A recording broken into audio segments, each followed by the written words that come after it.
Welcome everyone to Verse Breakdown. I am Ewaenruwa Nomaren, and today's verse is Psalms chapter 84 verse 11, which reads, "For the Lord God is a sun and shield. The Lord will give grace and glory.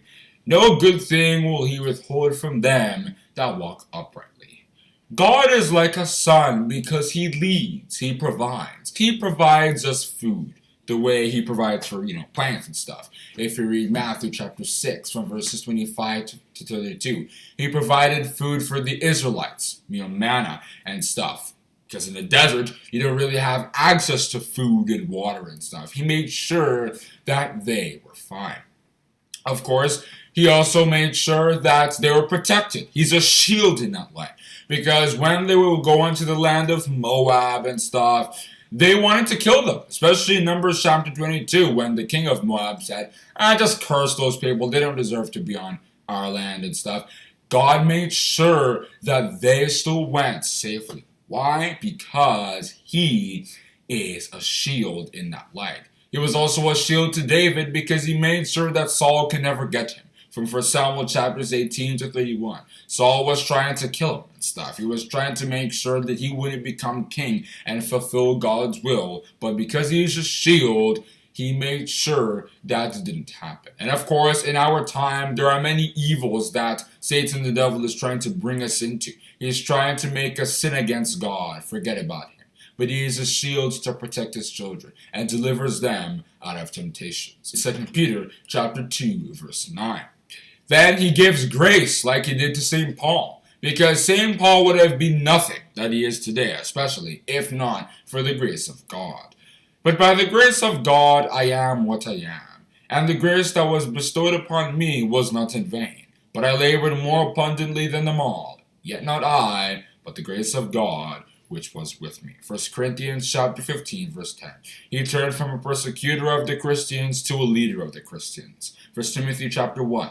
From verses 12 to 17, and Galatians chapter 1, from verses 11 to 16. He gives glory. Joseph was somebody who God gave glory to. He turned the situation of evil from his brothers into a situation to not only save the Israelites from famine, if you read Genesis chapter 50, verse 20, but also to give him glory, because Joseph turned from just one of the younger brothers of Jacob's 12 sons, to somebody of great worth, of great authority, somebody who would be important in the Israelites' eventual deliverance and going to live in Canaan. That was the kind of glory that he inherited. Jesus was given that glory because he is now king over God's government. If you look at who he was 2,000 years ago, especially on this earth, he was persecuted. He was beaten up and stuff. If you read 1 Peter chapter 2, verse 23. But now, nobody can tell him what to do because he is gathering the nations.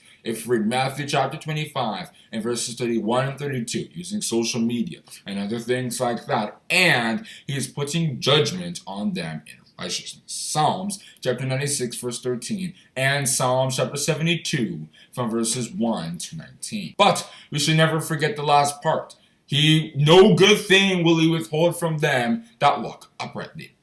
God knows what we need. God knows what we require to survive and thrive in his hands, and he will provide such things. The good things there don't refer to supercars, refer to massive houses, refer to a full bank account, a full pocket. No, it refers to things like wisdom, because the children of God require wisdom to understand what's going on in the world and stay strong to stand before Jesus Christ. If we read Luke chapter 21 from verses 34 to 36. For the Lord layeth sound wisdom for the righteous. He is a buckler to them that walk uprightly. Proverbs chapter 2, verse 7. It's very important we understand those blessings that God has always talked about that he would give to his children. The fruits of the Spirit. If you read Galatians chapter 5 and verses 22 and 23. The ability to love. The ability to have faith. The ability to stay strong. The ability to exercise self-control. Those kinds of things. All those are good things that God will make sure are in our lives. And even some physical things that God sees us needing to have, He will provide. Seek ye first the kingdom of God and His righteousness, and all these things shall be added unto you. Matthew chapter 6, verse 33. So, all in all, what Psalms chapter 84, verse 11 means is that the children of God will live in peace, prosperity, and protection from God through, of course, Jesus Christ. And I don't intend to go further on discussing the verse Psalm chapter 84, verse 11, which once again reads, For the Lord God is the sun and shield. The Lord will give grace and glory. No good thing will He withhold from them that walk uprightly. If you enjoyed this video, don't forget to subscribe and hit the notification bell. And always remember, walk in integrity so that you can be blessed by God. Thank you for listening.